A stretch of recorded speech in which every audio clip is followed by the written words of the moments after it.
Argentinian fighter bombers on a deadly low-level mission. The truth is that the altitude at the final stage was as low as your guts would let you. A British warship tasked with being the bait. They're on a collision course that could cost hundreds of lives and change the course of a war.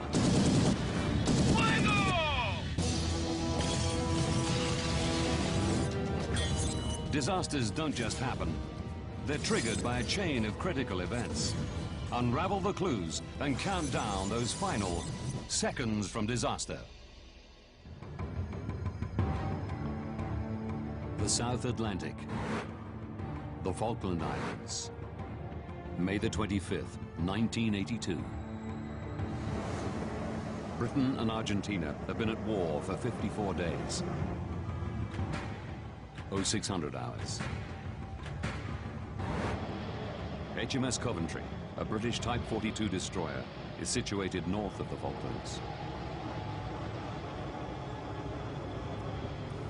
With her is the frigate Broadsword.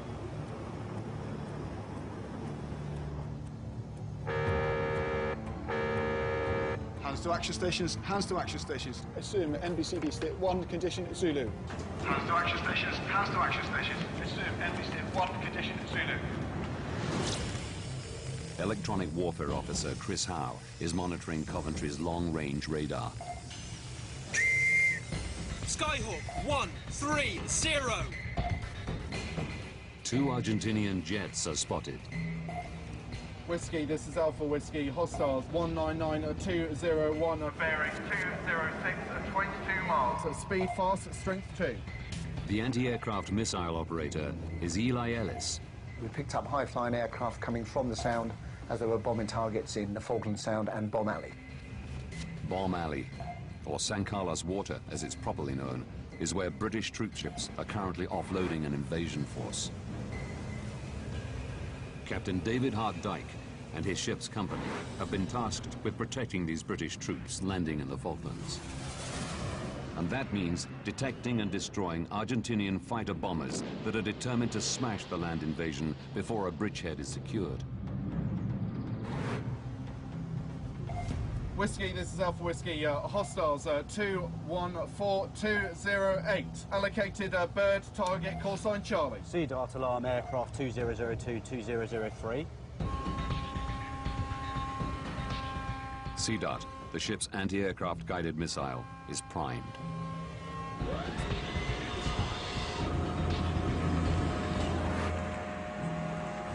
All positions, air investigate, new unknown, bearing 212, 24 miles.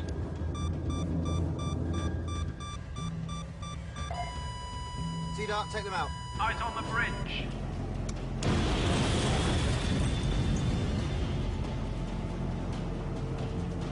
Whiskey, this is Birds Away, hostile 2002 and 2003.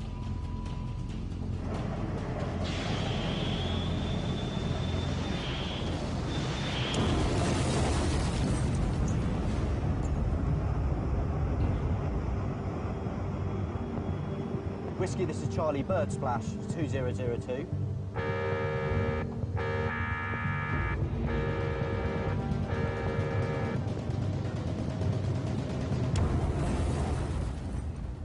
We were exceptionally confident, perhaps even overconfident.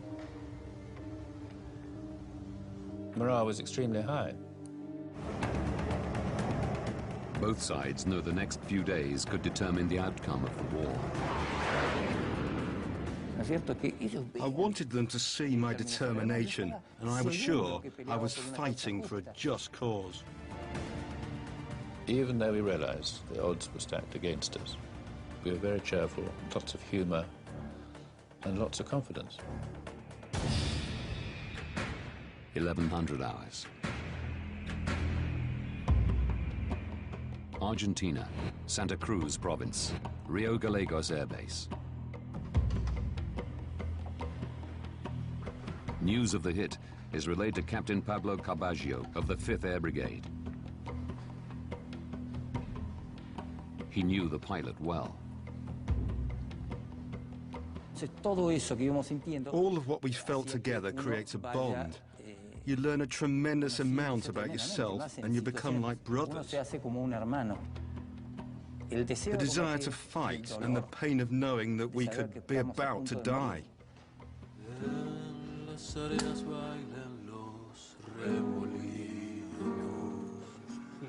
The pilots try to relieve the tension while awaiting orders. We used to play the guitar, sing, and so on.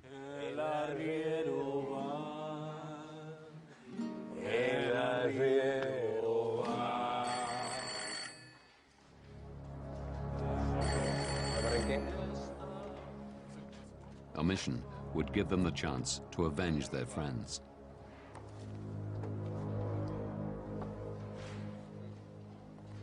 Sí, señor. The mission was to attack two ships that were providing radar coverage. In fact, they were apparently responsible for shooting down Captain Garcia earlier that day. The pilots will head to Pebble Island and attempt to sink Coventry and Broadsword.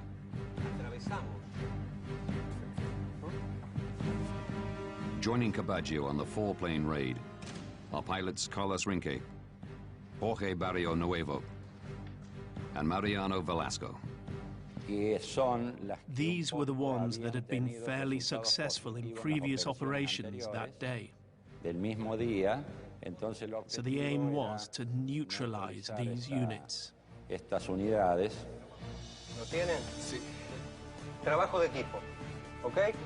Sí, capitán. Vamos. I normally climbed into the aircraft full of fear. But that morning, I wasn't scared. The Argentinians are flying A-4B Skyhawk fighter bombers. Old, but still fast, maneuverable, and highly effective.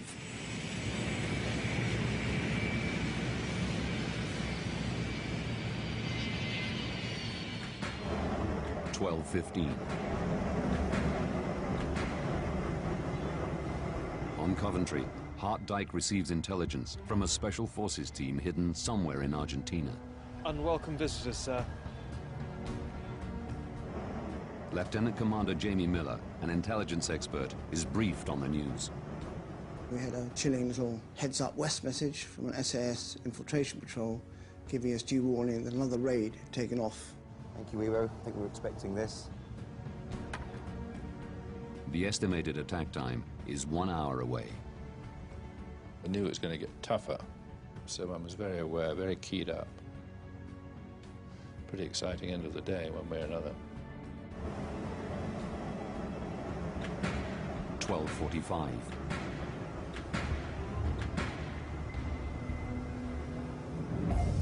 Skyhawk bearing 270. Coventry's radar picks up Cabaggio's flight group approximately 420 kilometers away. Unknown, not squawking any AFF, not conforming to airlanes. That's track 199. EW confirmed Skyhawks bearing 270. All positions at AWO, air threat warning red. Hostiles 5556, 5557, 5558, 5559. Now bearing 315, strength 4, speed fast, 200 miles.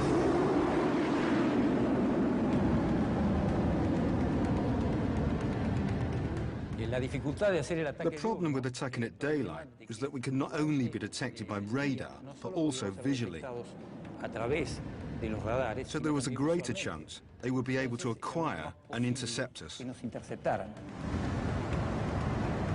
The pilots fly low in an attempt to stay under enemy radar.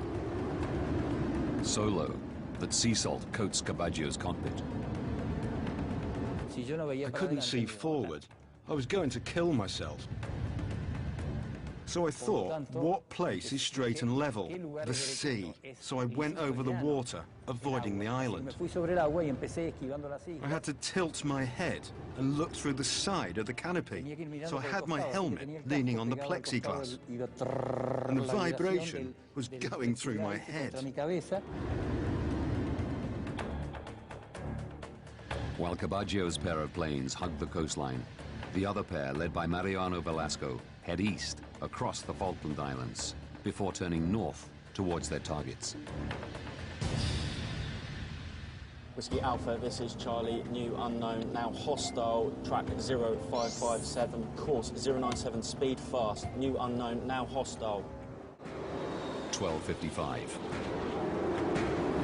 The two pairs of Skyhawks go so low, Coventry's radar is unable to track them.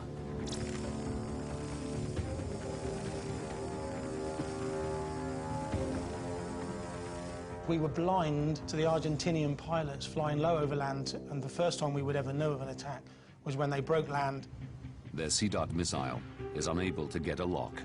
All eyes were looking at the radar screens in the ops room. All eyes on the upper deck were looking towards Pebble Island, waiting for these two pairs of two aircraft to come across and to get their feet wet.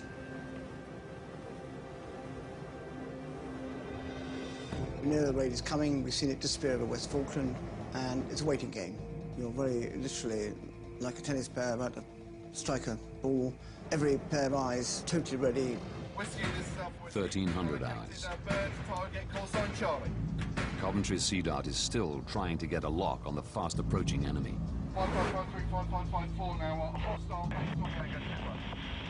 Then, Lookout bearing green 90, possible two pairs of two aircraft 20 miles bearing green 90 height zone.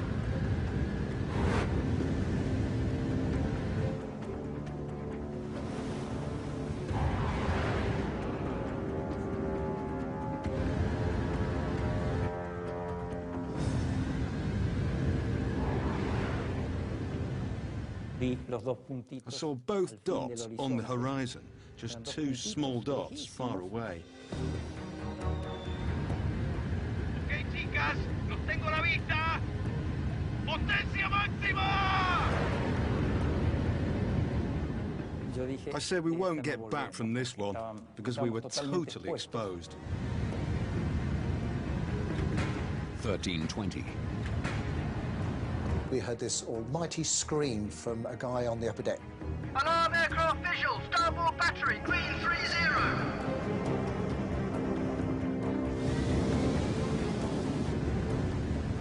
Radar operators know they'll only have moments to acquire a lock. We were quiet in the ops room, looking at our missile systems, looking at the C-Dart surveillance radar to see if we can acquire the targets. We could not. Starboard battery, take aircraft bearing a green 30. 45. Coventry has to rely on a less high-tech defense. Her 4.5-inch gun opens fire. Fire!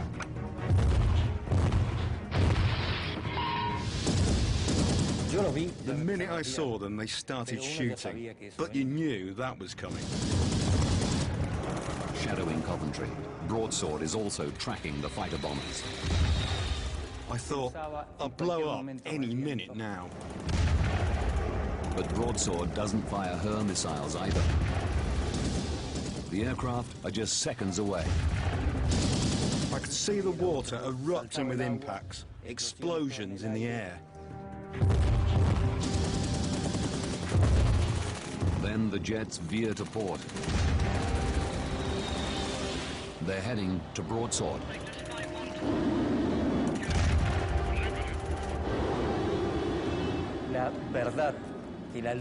The altitude at the final stage was as low as your guts would let you.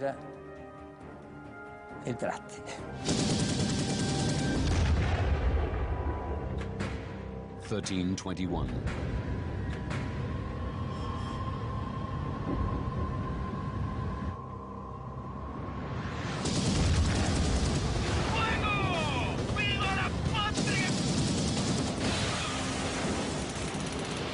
One bomb bounces off the water and up through Broadsword's flight deck, taking out a helicopter.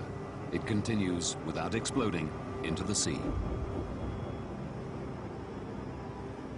But just when both British ships think they've had a lucky escape, Alarm aircraft visual, starboard battery, green 90.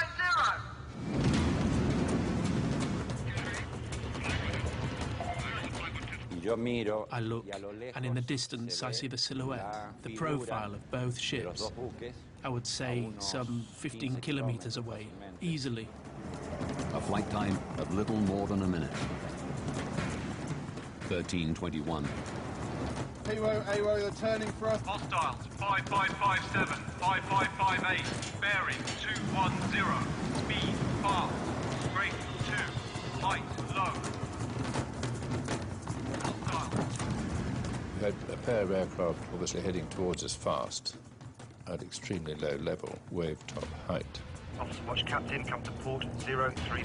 Aircraft inbound, bearing... Captain Hart Dyke orders a turn to port to give his Sea Dart missiles a better chance of locking on to the planes. But then... Contact from the northwest. And the last thing I remember was that my principal warfare officer telling me there's some aircraft to the northwest. Possibly under attack from two positions, Hart Dyke calls a course change to starboard to give his missiles the best chance against both potential threats. Officer Watch Captain, come hard right 140. Increase speed to 15 knots.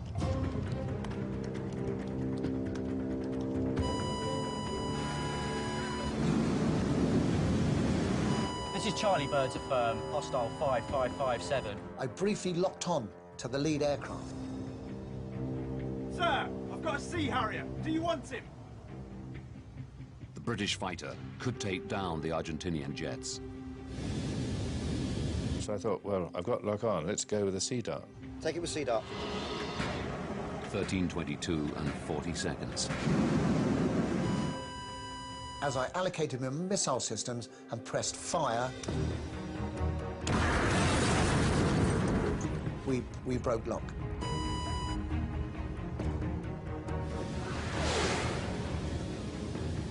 I saw the missile go past, some 300 meters away to my right. It was the only Sea Dart I saw in the war, and it was really impressive. Looked like a rocket taking off to the moon. Sea Dart left the launcher and went straight up in the air. The aircraft are now too close for Sea Dart to lock. All the ship's company have left to defend themselves are the deck gun and rifles. Stand to, stand to. Broadsword called the fact that you could engage the targets.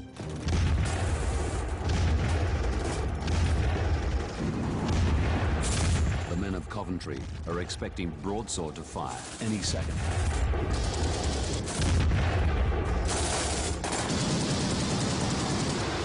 (13:22 and 55 seconds).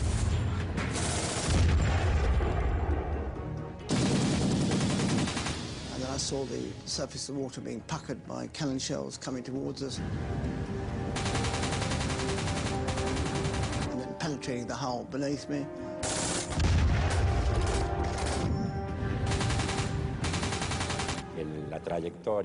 My trajectory was right over the radar antenna, right before dropping my bombs. Get down, get down! Brace, brace, brace! Brace, brace, brace!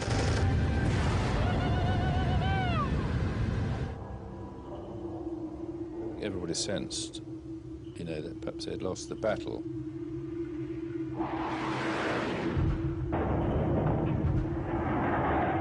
The bombs puncture Coventry's hull. All the men can do is wait as the 3 bombs' delay fuses run down. Damage control, forward engine room, bomb penetrated port side in engine.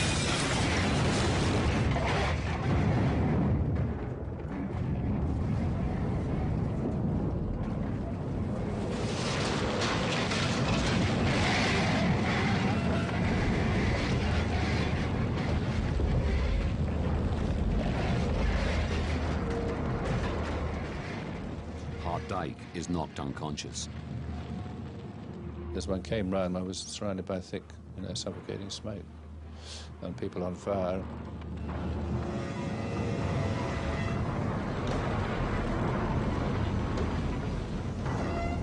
I was then resigned to the fact that I'm not going to survive this.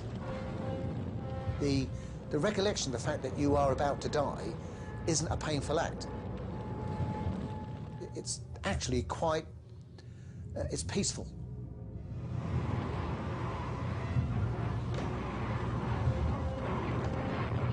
I was putting my arm out with my hand. My immediate thoughts were I was going to die. I wasn't going to make it out of that ship. And I saw pictures of my wife and my children, actually, then at that time. And I thought, no, I am going to get out.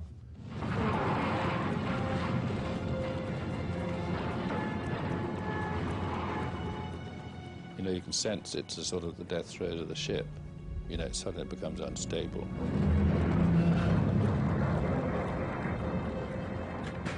(1348).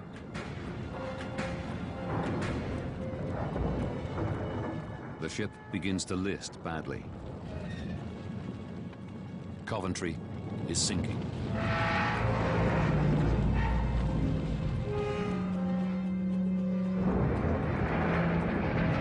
The men abandon ship. 261 survivors are dragged aboard broadsword, but 19 men have lost their lives. HMS Coventry slips beneath the waves.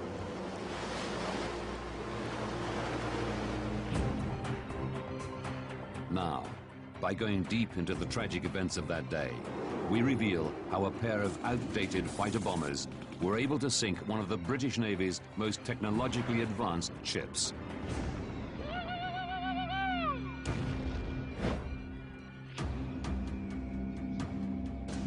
The Falklands War began on April the 2nd, 1982, when Argentinian troops invaded the tiny islands and claimed them for their own.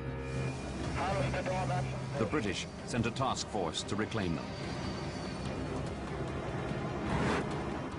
In a long naval career, Rear Admiral Philip Wilcox commanded a Type 42 destroyer like the Coventry and served in the Falklands War. The primary air threat that faced the British Navy in the Falklands was manned aircraft dropping bombs.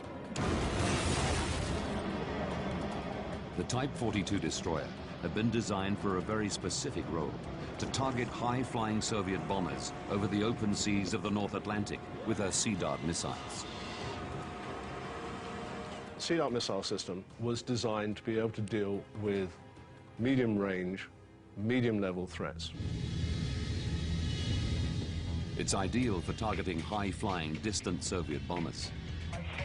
But in the Falklands, the task force commander, Admiral Sandy Woodward, made Coventry utilize her long-range radar in a different way.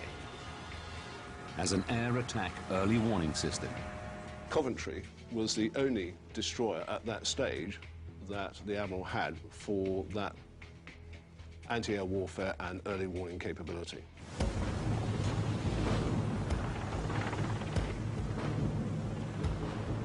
After 7 weeks of the conflict, British forces are in a position to land on the islands.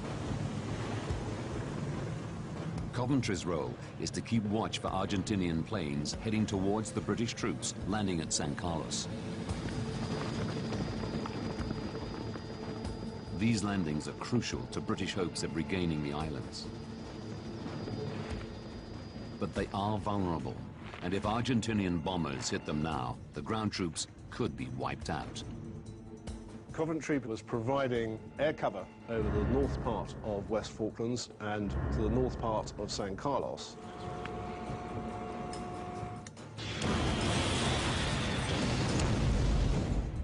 Coventry could provide early warning and, if required, shoot enemy jets down.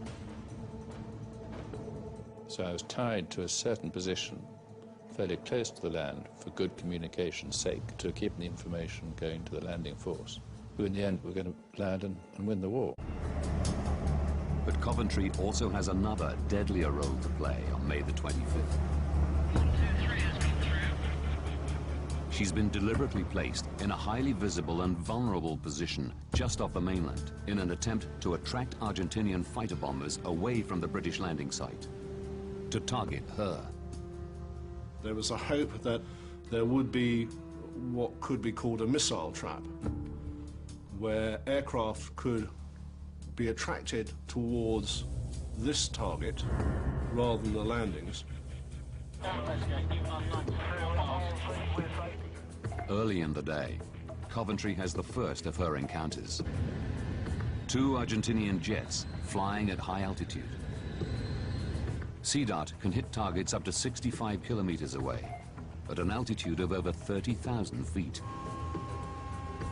It locks onto targets with the help of 2 radars mounted on the ship.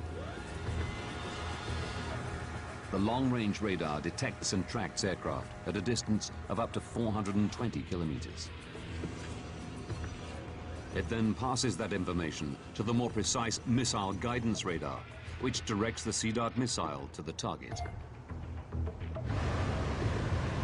The 2 Argentinian planes are returning from attacking the British landing force. To ensure they have enough fuel to return to their base in Argentina, they're flying at altitude where the air is thinner. Ideal conditions for a strike by Sea Dart.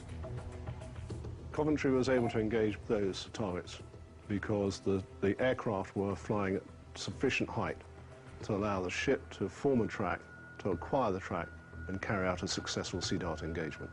Coventry appears to have the upper hand against the Argentinian threat. Eyes on the bridge. But the ship and its Sea Dart system have a major Achilles heel. The important point to remember is Sea Dart was not designed to deal with very fast, very low threats. It's a weakness that British commanders are aware of. All the exercises that had taken place had shown that the capability of the ships to be able to deal with low-level, fast attack aircraft close into shore was severely limited. Sea Dart works best when the radar has a clear line of sight to the target. Any landmass around the target creates radar clutter, rendering the aircraft almost invisible.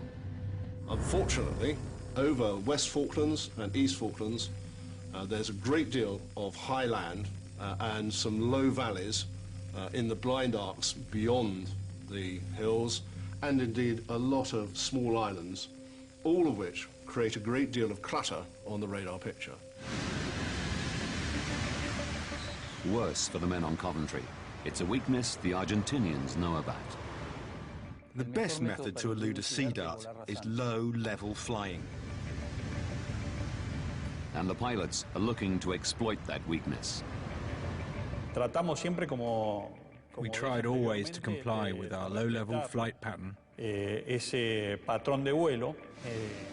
Achieve a sea skimming flying altitude as soon as possible to avoid detection. Sitting in the operations room of a Type 42 destroyer, it would be almost impossible for the operators to be able to see aircraft flying very low over the land. To give Coventry a fighting chance of surviving a direct attack, she's paired with another warship, a Type 22 frigate, HMS Broadsword. The Type 22 frigate, with its Seawolf missile system, is designed for the defense of its own ship. And it's designed against very low-flying targets, missiles and aircraft. Broadsword's missile system, Seawolf, can target and destroy low-flying enemy jets from a distance of between 6.5 kilometers and just under 1 kilometer away. British commanders believe they've found a way of protecting HMS Coventry from low-level airstrikes. If the 2 ships come under direct attack, Coventry will try to shoot down the enemy at a distance.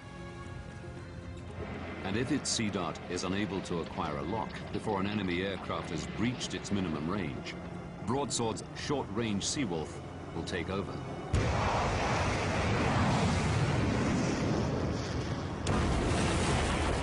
The provision of a Type 22 frigate in that role was crucial if the Type 42 destroyer was to be provided the right level of protection against very low-level manned aircraft.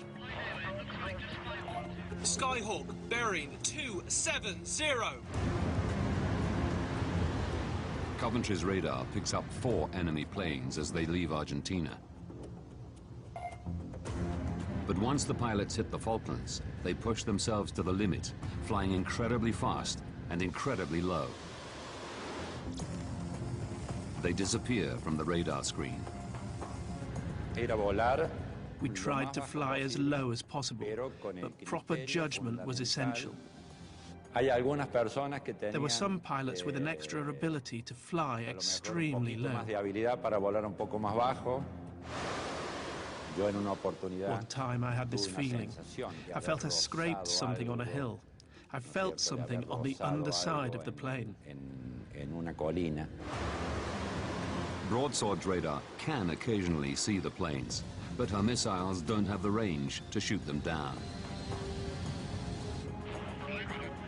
When the first two Argentinian jets reappear on Coventry's radar, they are just 90 seconds away. Coventry still struggles.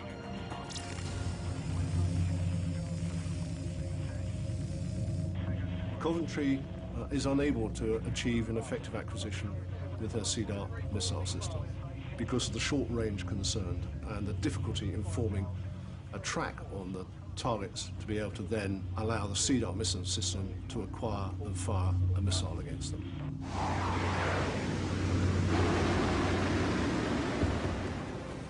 With Coventry unable to defend herself, the job falls to HMS Broadsword and her short-range missile system. Seawolf should target and destroy the aircraft when they come within 6.5 kilometers or 28 seconds of reaching the ships. But now, Seawolf's radar is having difficulty getting the lock. Her fire control radar is switching between the two aircraft because they are flying so close together. The planes are so close, the radar locks onto what it thinks is one single large threat. I had to maintain that formation, and that formation proved to be key to avoid the possibility of our section being shot down. As the planes separate, the targeting system tries to track this single large threat, as well as the two individual planes. And as a result, it causes confusion into the computer system that controls the Seawolf system. And effectively, the Seawolf system shuts down and has to be reset.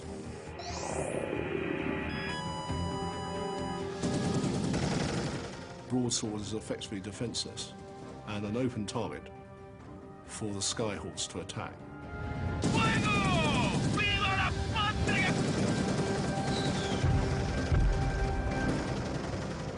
Amazingly, thanks to its weight and speed, the bomb passes straight through the ship.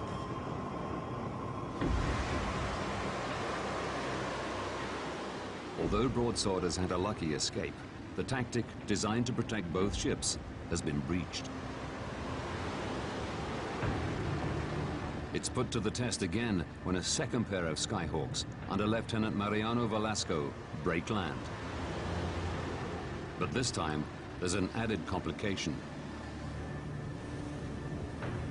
With the Skyhawks approaching on the starboard side, Captain Hart Dyke is warned of another potentially hostile contact approaching the ship from astern, the ship's blind spot. Contact from the northwest. Roger, P-Row, north-northwest. One of the challenges of the Type 42 destroyer is that it can't fire over the back end. So the captain has to maneuver the ship to maintain weapon arcs for both the fire control radars and the launcher. Officer watch captain, come hard right 140. Increase speed to 15 knots.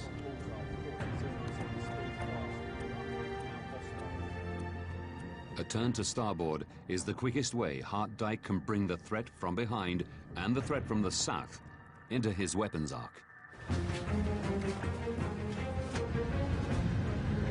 Velasco's plane is 35 seconds away, 8 kilometers from Coventry. It's almost too close, at the extreme edge of Sea Dart's minimum range. This is Charlie, birds affirm, hostile 5557.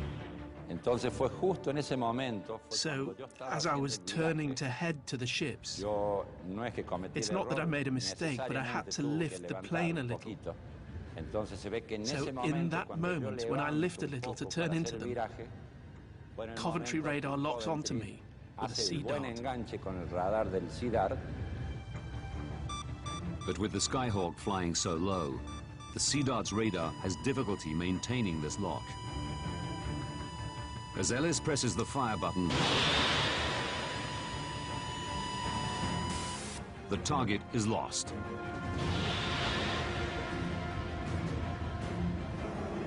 Coventry can't fire again in time. The aircraft are just 21 seconds away, and Coventry is depending once again on broadsword. And of course, one's hope was that broadsword would be able to take them.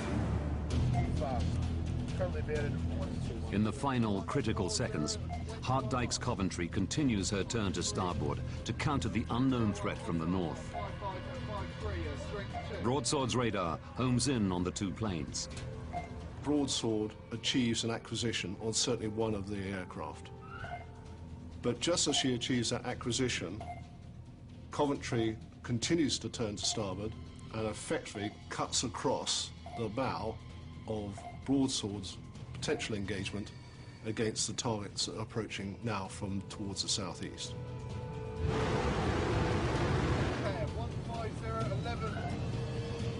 Coventry now sits between Broadsword and the approaching enemy. If Broadsword fires, her missiles will hit Coventry. The enemy aircraft are left unchallenged. And Coventry's starboard turn has another consequence. It places the ship beam on to the planes, the worst position possible. When you've got aircraft attacking you on your beam, they have got a long length of the ship to be able to attack.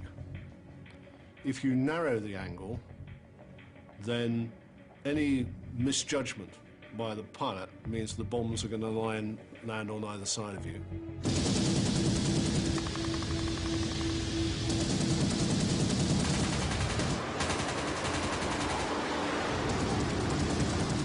When Velasco drops his 3 bombs, Coventry is still turning.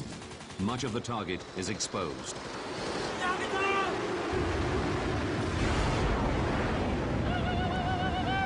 Brace, brace, brace! Politicians, brace, brace, brace! Brace, brace, brace!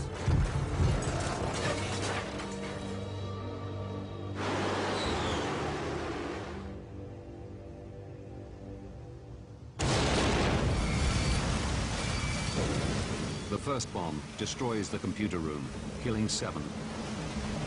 The second fails to detonate.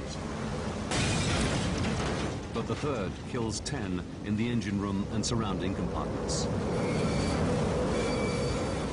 2 more die during the evacuation. The Navy's plan has fallen apart.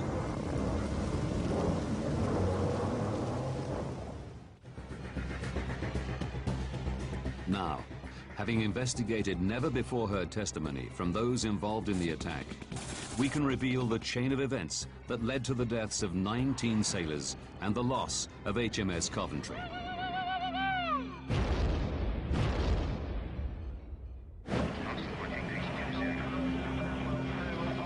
May the 21st, 4 days to disaster.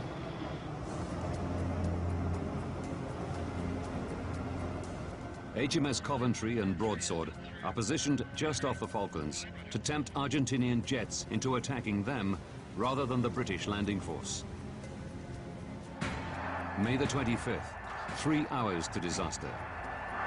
Argentina's National Day. Concerned about the effectiveness of his ship in defending herself from direct attack, Captain Hart-Dyke drafts a signal to the task force commander, asking permission to move Coventry into open water. I actually had my ops officer drafting a signal. I need you to draft a message to I didn't get round to seeing the draft, and the signal never went, because events overtook me. 38 minutes to disaster. Coventry receives warning of incoming enemy aircraft. Now hostile, track 0557, course 097, speed fast, new unknown, now hostile. Radar contact is lost as the Argentinians go low over the islands.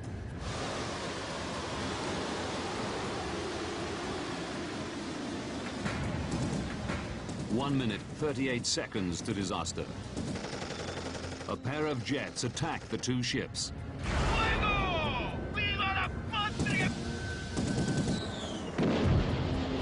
They break the defense and score a direct hit on broadsword. The bomb fails to detonate. Alarm aircraft visual, starboard battery, green 90. Seconds later, another pair of fighter bombers are spotted approaching from the south. 40 seconds to disaster.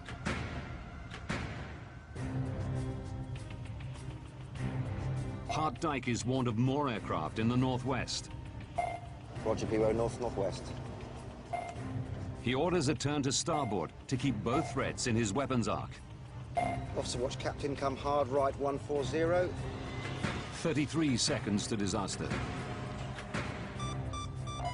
Coventry's Sea Dart gets a lock on the second wave of jets. Take it with Sea Dart.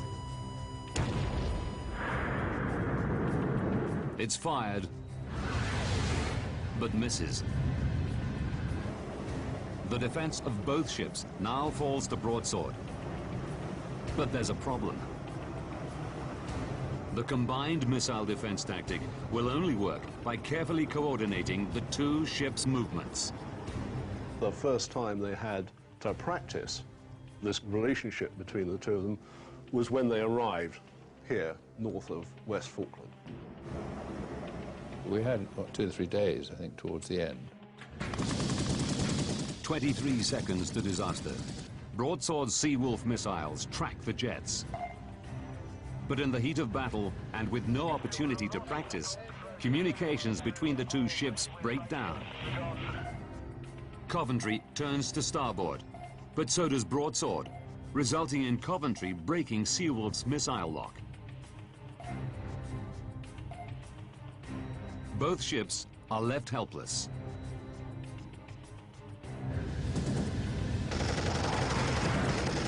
Five seconds to disaster.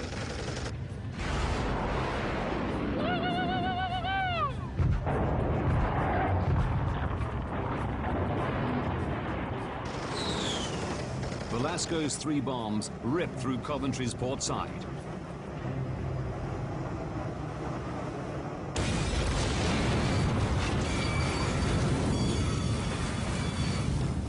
"19 sailors are killed, and one of the Royal Navy's most valuable assets is sunk."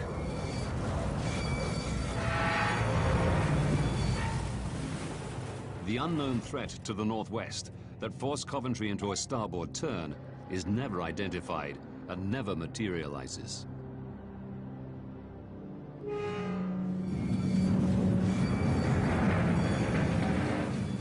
The decision to pair Coventry and Broadsword was made for good reasons. But in action measured in seconds, it proved impossible for the warships to communicate and maneuver together effectively.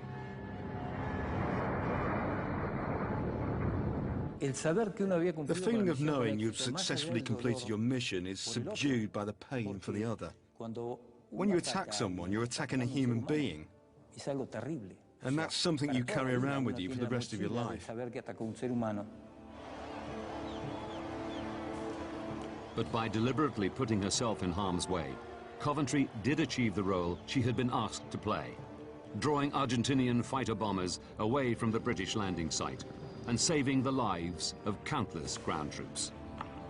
When I heard from people afterwards, there was a Royal Marine, who was sort of digging in ashore, having landed from the amphibious force. He said, "Thank God for Coventry, and if it wasn't Coventry, it would have been us." So in fact, it was a necessary sacrifice, you could say. We enabled that landing force to consolidate ashore, fight the winning battle, rather us than them.